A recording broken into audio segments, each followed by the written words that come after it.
Welcome to Oxford News This Week. I'm Elgin Nichols. And I'm Terry Stiles. In this week's news, a new area condo development is planned. Addison gets closer to a new splash pad, and candidates are gearing up for the August primary elections. Stay tuned. Learn more about these stories and others. The Oxford News begins right now.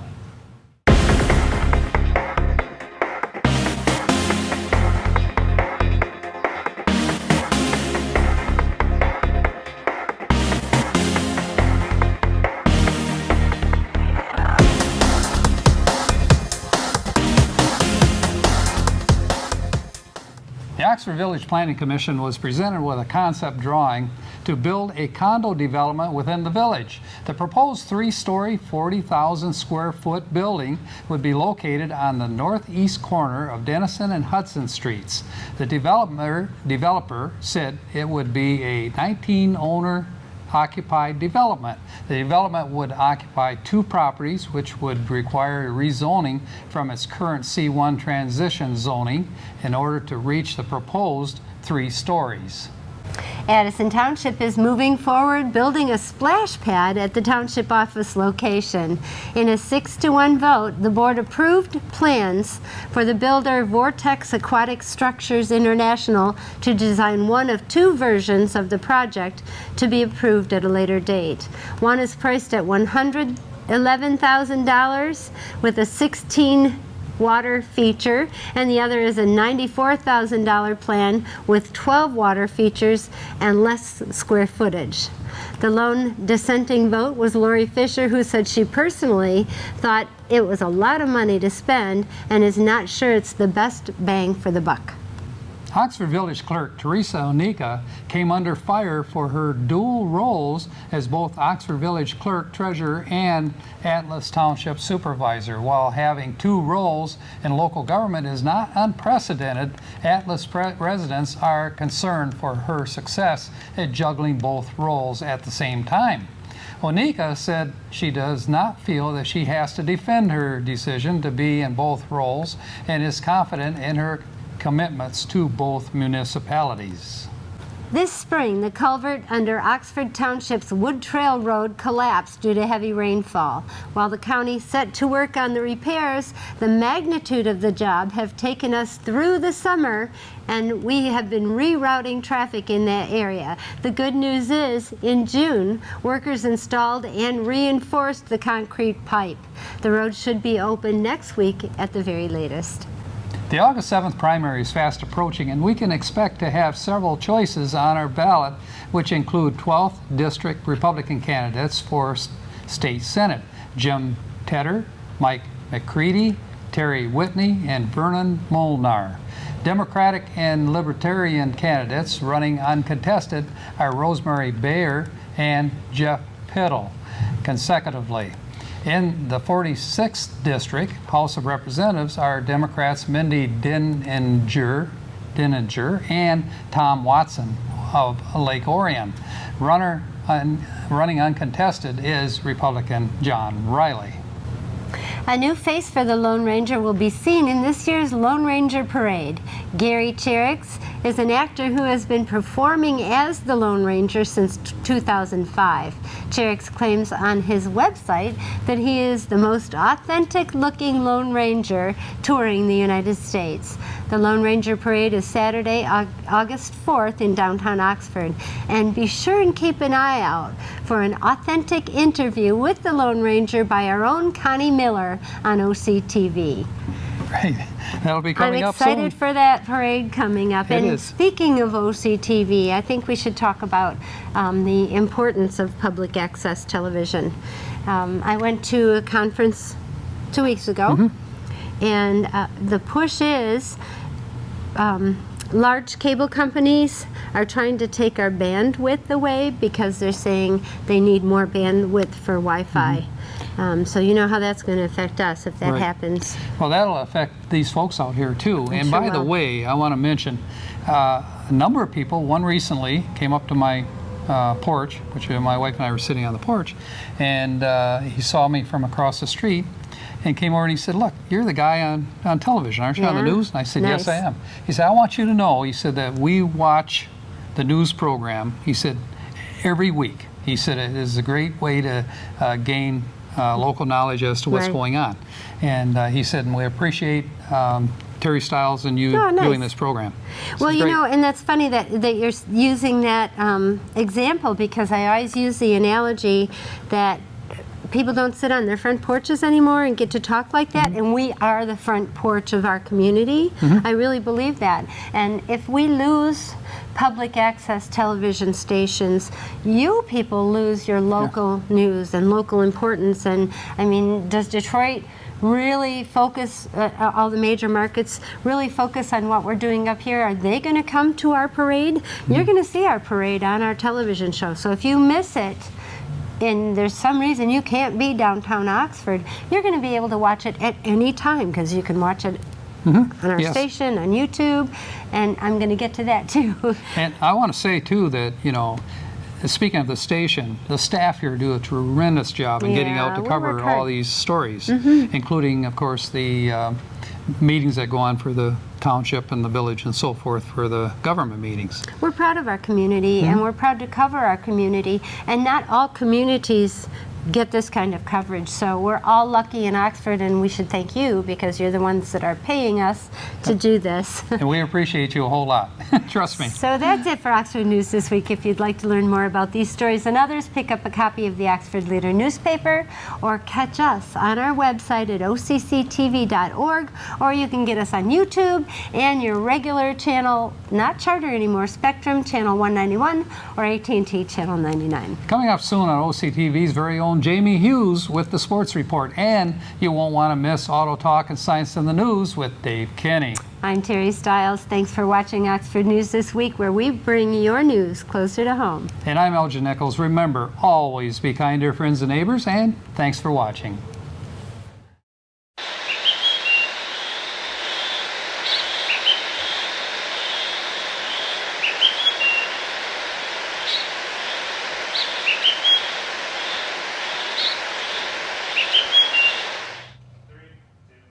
Welcome to Science in the News. I'm Dave Kenny, and these stories are taken from the publication New Scientist.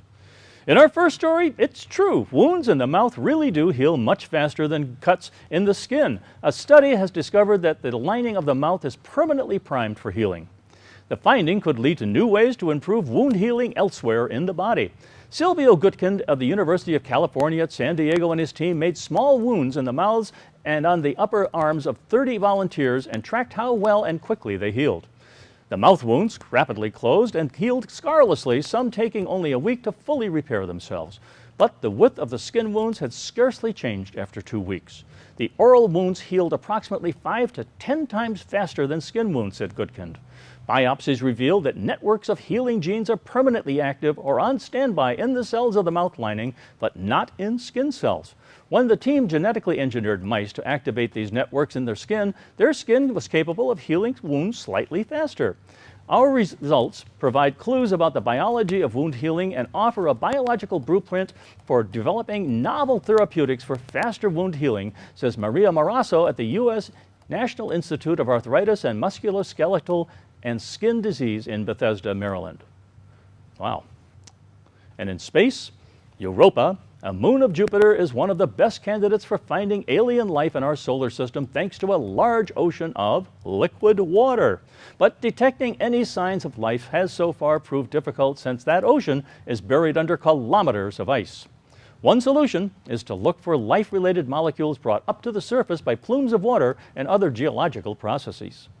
Researchers thought such molecules wouldn't hang around, though, as intense radiation hitting Europa, primarily caused by Jupiter and its fellow moon Io, would quickly destroy these telltale signs. Now it seems that amino acids, which are crucial to all biological processes, could be protected by just a few centimeters of icy crust. That would make finding life much easier, says Tom Nordheim of NASA's Jet Propulsion Laboratory in Pasadena. You can just scratch the surface instead of drilling deep into it. Nordheim's team is looking at how quickly common amino acids were destroyed by radiation in the lab and then calculated how deep the molecules would need to be buried in order to survive the radiation levels on Europa. They found that in some areas, amino acids lying only 2 centimeters below the surface could be protected for, get this, 10 million years. Even molecules in the areas with the most intense radiation could survive just under 10 centimeters of ice. This could have significant implications for future missions to Europa. So far, planned missions have emphasized orbiters detecting molecules from the plumes of water erupting out of the moon, but these plumes may be inconsistent and unpredictable. The idea that evidence can be sheltered so close to the surface strengthens the case for sending a lander as well. Mike Blank of the Research Institute of Astrophysics and Planetology in France says that landers face their own challenges. The drawback is that the places with geological activities also have the worst topography. Although Europa's surface is unusually smooth overall, any mission would have to look for evidence of life, would have to go to land in these rough, difficult places. In our last story, deaths from liver disease have risen in the U.S. since the 2008 financial crisis, with a particularly sharp rise in alcohol-related cirrhosis among young people. Analyzing U.S. death certificates, Elliot Tapper at the University of Michigan and Nihar Parka at the Ann Arbor Healthcare System saw a 65% increase in deaths caused by cirrhosis between 2009 and 2016, as well as a doubling of those from liver cancer, which is often linked to cirrhosis. This is a reverse of trends between 1999 and 2008, when cirrhosis deaths fell on an average of 0.5% a year. Causes of cirrhosis include obesity and alcohol abuse. Deaths attributable to the latter grew in all age groups, especially in young people under 35, rising by 98%, a surprising finding because drinking in this group is thought to have decreased overall. Because of the timing of the change in the trend, the researchers think it could be connected to unemployment and other economic issues resulting from the 2008 financial crisis. Wow. Well, that's all for this edition of Science in the News. I'm Dave Kenny. Stay tuned to Oxford Community Television.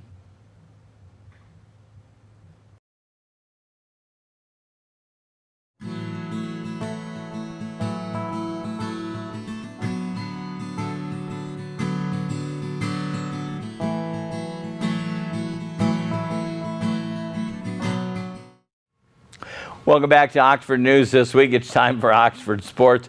Hello, everyone. I'm Jamie Hughes in for Cody Wright. Cody Wright will be back. He's away this week. Fall football schedule. The Wildcats boast one of the toughest schedules in the state, with games against defending state champions Clarkston High School, state champion runner-up West Bloomfield High School. The schedule also includes 2017 playoff contenders Rochester Adams, Romeo, Bloomfield Hills. Boy, let's just bring on the big dogs. Rounding out the schedule will be crosstown rivals Lake Orion High School and Stony Creek, as well as Southfield and Troy Athens. August 24th will be the kickoff. That'll be a home game at the big stadium. Romeo will be in the Romeo Bulldogs on August 24th. We will be there covering that game. August 30th, a week later, we all travel down to Lake Orion. The Lake Orion Dragons, that is an away game this year. We'll see if we can make it down there as well. But again, their complete schedule, you want to check it out. OxfordAthletics.org has all the schedules you'll need for all your fall athletes. Again, that's all user-friendly. We kind of get our information there as well. In a related story, Bud Rowley will now enter his 42nd year of coaching as he will begin this season. His tenure has garnered talent at the collegiate level, NFL level, and even has added a son to a coaching position in Hazel Park. Kyle Rowley moved from player, MSU player, assistant coach, and now coaches at Hazel Park. It would be nice someday to see a Rowley Bowl father against son. I don't think it's going to happen right away, but we would love to see that.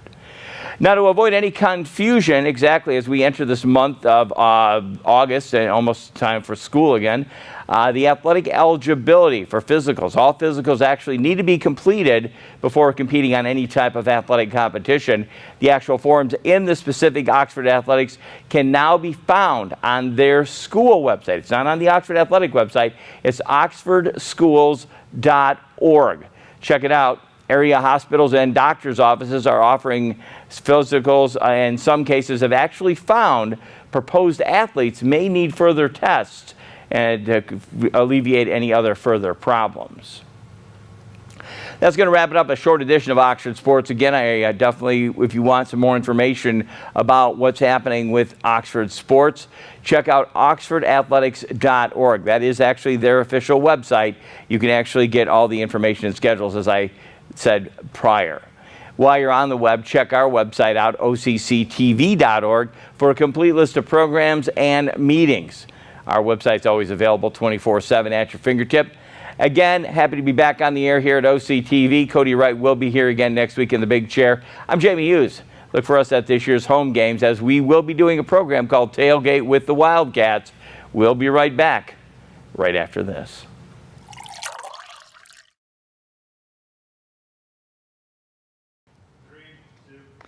Welcome to this edition of Auto Talk. I'm Dave Kenny, and these stories are taken from the publication Automotive News. In our first story, Sergio Marchionne, the man in black and self-proclaimed fixer who plucked Chrysler from the ashes of bankruptcy in 2009 and hitched it to Fiat to create a money-making global automaker, has died, according to a statement from Fiat Chrysler chairman John Elkann, and he was 66.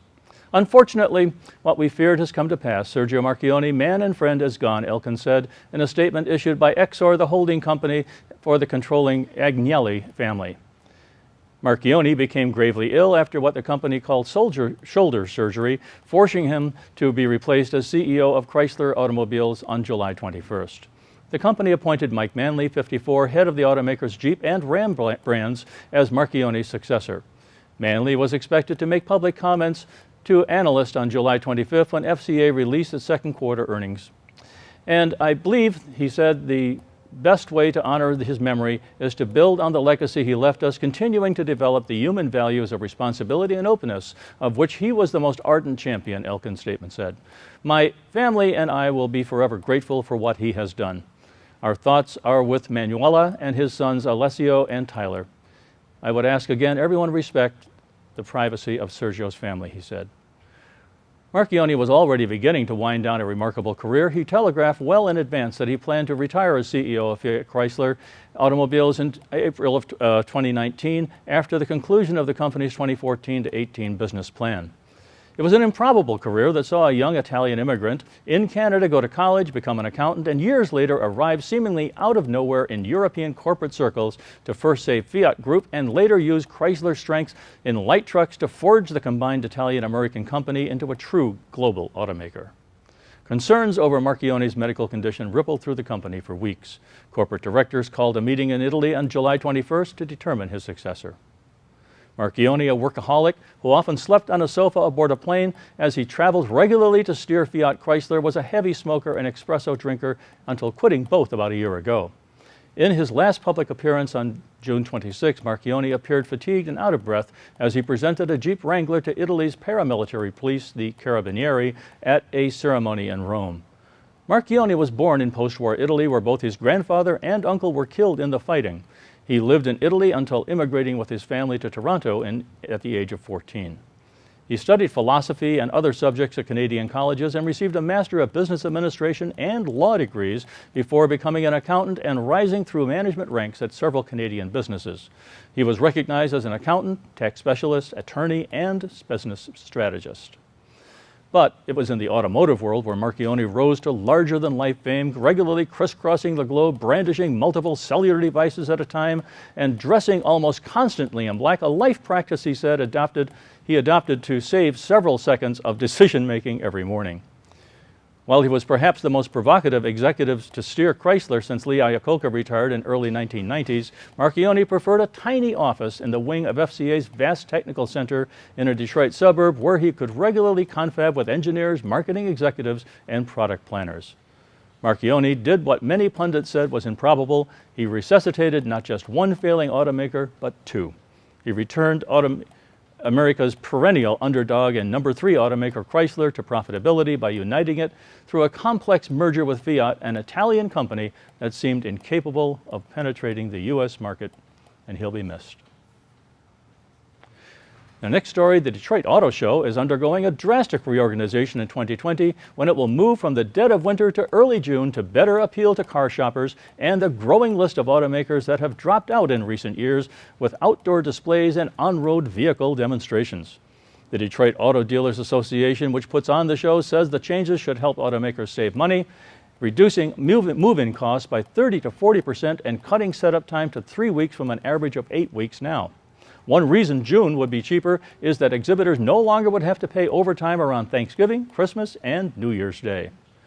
That reimagination includes moving outside the Cobo Center show floor into more of the downtown of Detroit. As we look to break out of the traditional auto show model, there is not a need to follow the normal show season, Doug North, DADA's president, said in a statement. The new direction and focus of the show will disrupt the normal cadence of traditional shows and create a new event unparalleled in the industry. And, at the very least, there won't be any snow. Well, that's it for this edition of Auto Talk. I'm Dave Kenny, and as always, may the wind be at your back as you cruise down life's highways. Stay tuned to Oxford Community Television. Welcome to Oxford Community Television. We are proud that our 4 communities continue to choose local programming, local news, sports, community issues, familiar faces, celebrations, and commitment to each other. Enjoy our examples of what we provide to our communities. We are back at Connie's Kitchen. Terry decided to hang around. Yeah, well, why not? Look out for brand new episodes of Oxford History Today with your host, Jim Latola. Join us as we uncover the magnificent history of Oxford and Northeast Oakland County.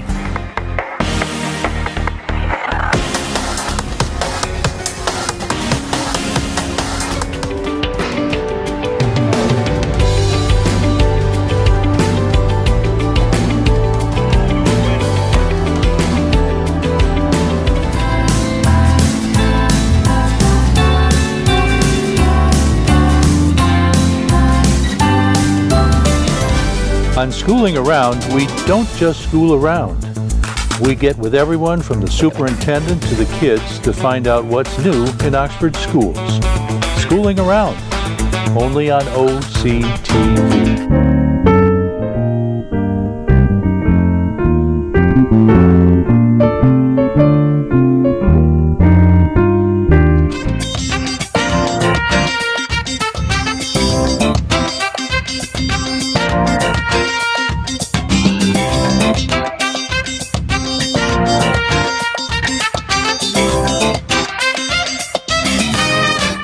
Welcome to Minutes by Minutes. I'm Elgin Nichols. And I'm Dave Kenny. And we're here to talk about what goes on in the village, the township. You know, those people that make laws and regulations that affect you out there. Hello and welcome to Media Maniacs Extreme. I'm Russell Courier. I'm Ashley Point. Hi, guys.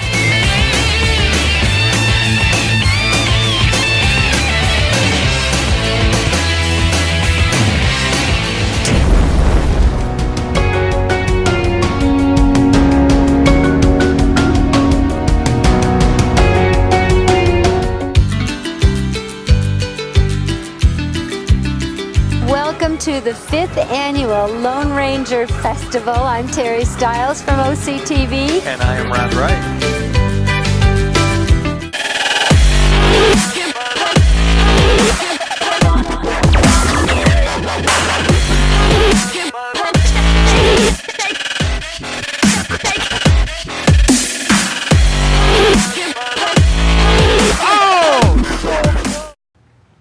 Hi, I'm Terry Stiles, and welcome to OCTV's weekly calendar of events where we feature community activities around Oxford, Addison, Leonard, and Lake Orion.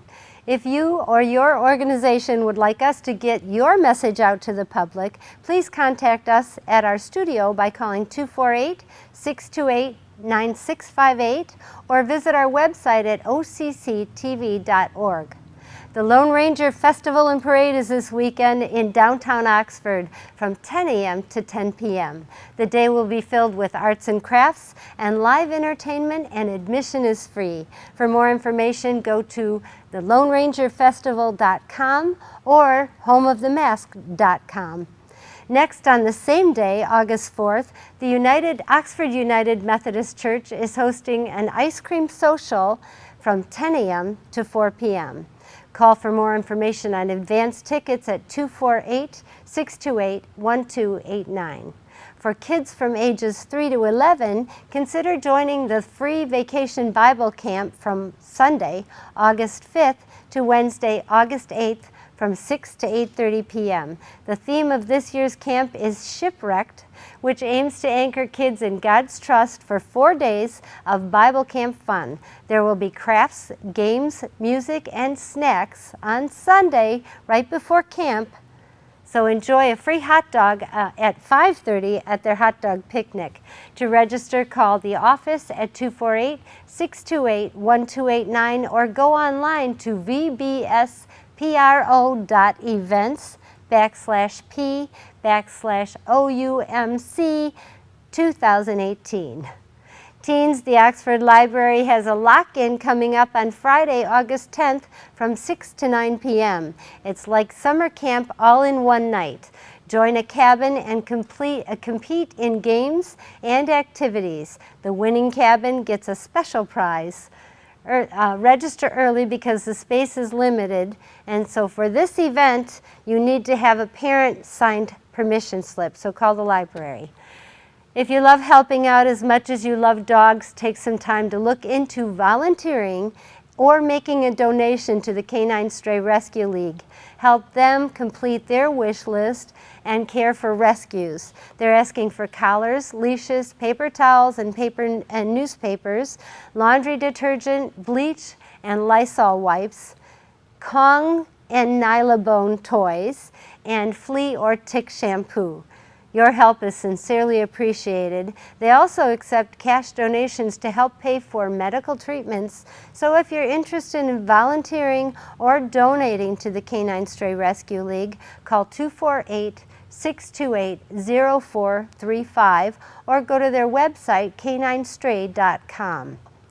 Oakland County Sheriff Department wants to remind gun owners to lock up their guns. Remember, hiding guns where you think others won't find them is not enough. Countless accidental shootings happen each year because a child or a teen finds a gun. Be safe, keep your ammunition safe. It should be locked and stored in a separate location away from your gun and the gun itself.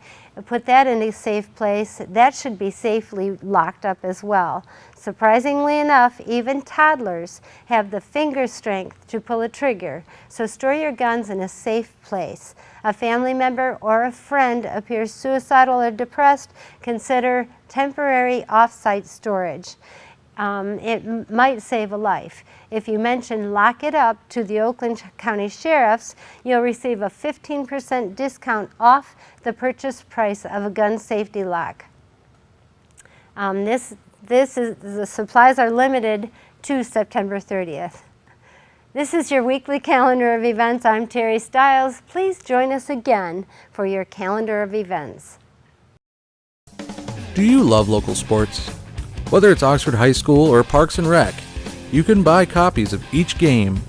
To purchase your copy, call us at 248-628-9658 or give us an email at manager@occtv.org or talk to us at the next game. Hopefully we'll see you there.